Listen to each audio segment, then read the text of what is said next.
What is up, YouTube? I am Eric and you are watching Retro Video Game Pickups. In this video, we are talking about why review bombing sucks. So if you like games, consoles, or product reviews, please consider subscribing and hitting that bell notification. With that being said, let's hop into it.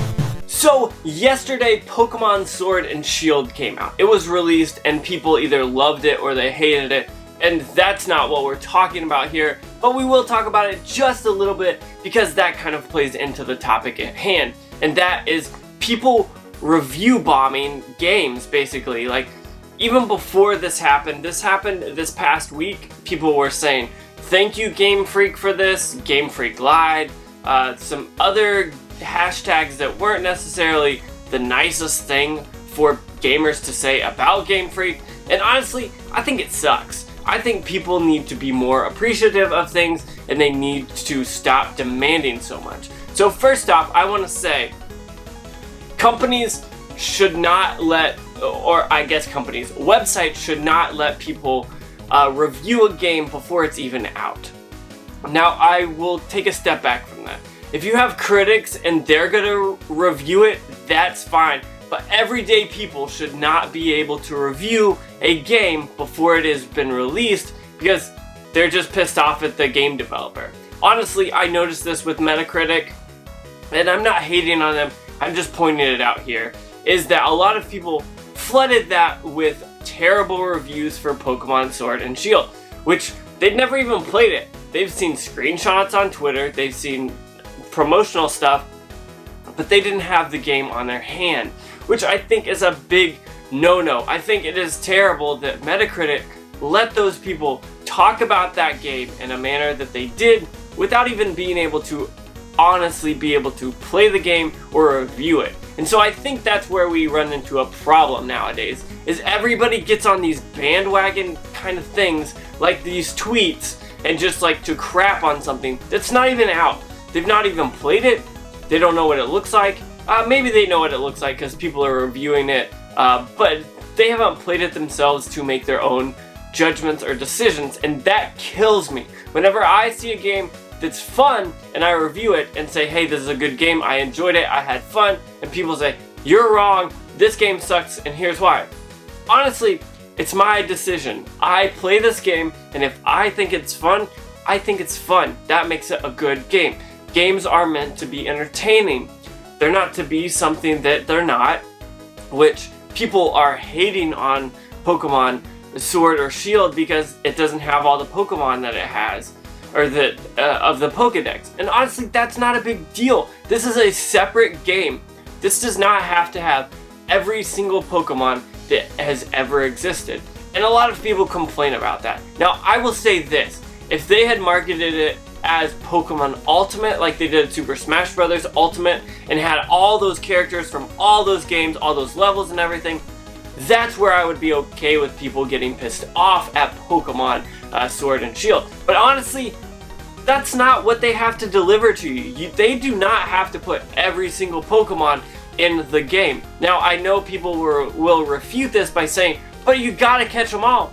You will. If you catch all of them in this game and all of them in that game, you caught them all. Honestly, I think people are just taking this way too seriously.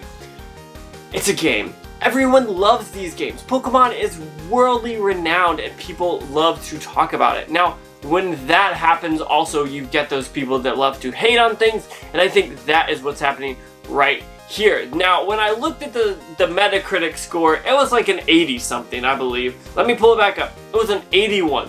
IGN gave it a 9.3 out of 10 and GameStop gave it a 9 out of 10. Now, the problem I saw with this is that the user score was 3.4, which is about, let's say, a 68 if you're going out of 100. Which, this is crazy. So I pulled up Metacritic here, and there are 20 reviews for their Metascore, and it got an 81.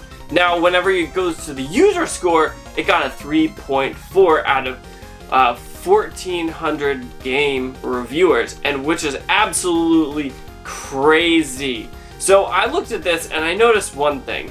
a lot of these reviews were just way overly rushed. People are just giving it a 0, people are giving it a 1, a 2, people are just down rating it because they didn't like it. Now here's the thing. Do they go into it thinking, hey, I'm gonna be unbiased and review this game, or do they say, hey, I saw that one tweet that got me fired up, I'm gonna go review bomb this? I think that's the problem we have here. Now I will talk about another thing that is also mentioned. A lot of people do not go out of their way to say, hey, this is a good game. If it's a great game, they'll do it, but if it's just a good game, people won't go out of their way to review it. But we've noticed that if you have a bad experience, people go out in droves to say that this is a bad experience. Now, I think that's the problem with the review sites or review things in general. You normally get the people that are pissed off, you don't get the people that are just happy or okay with things, and occasionally you'll get those great or over-the-top reviews. And so I think that's one problem we have. If everyone reviewed the games unbiasedly and we're talking about it the way that it meant to be, that would be one way to review it. But this is absolutely insane. Metacritic, why are you letting people review a game before it's even out? Now, I noticed that the Metacritic Metascore was only an 81, which is okay. That's not a terrible game, it's not a great game.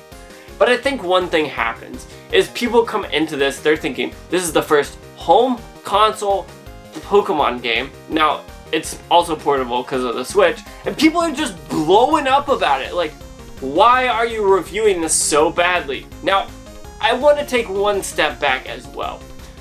Pokemon has never been graphically amazing. Game Freak does not go out of their way to make their games look great.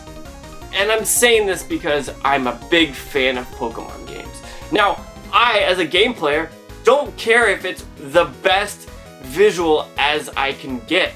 I care if it's fun and if the story is good.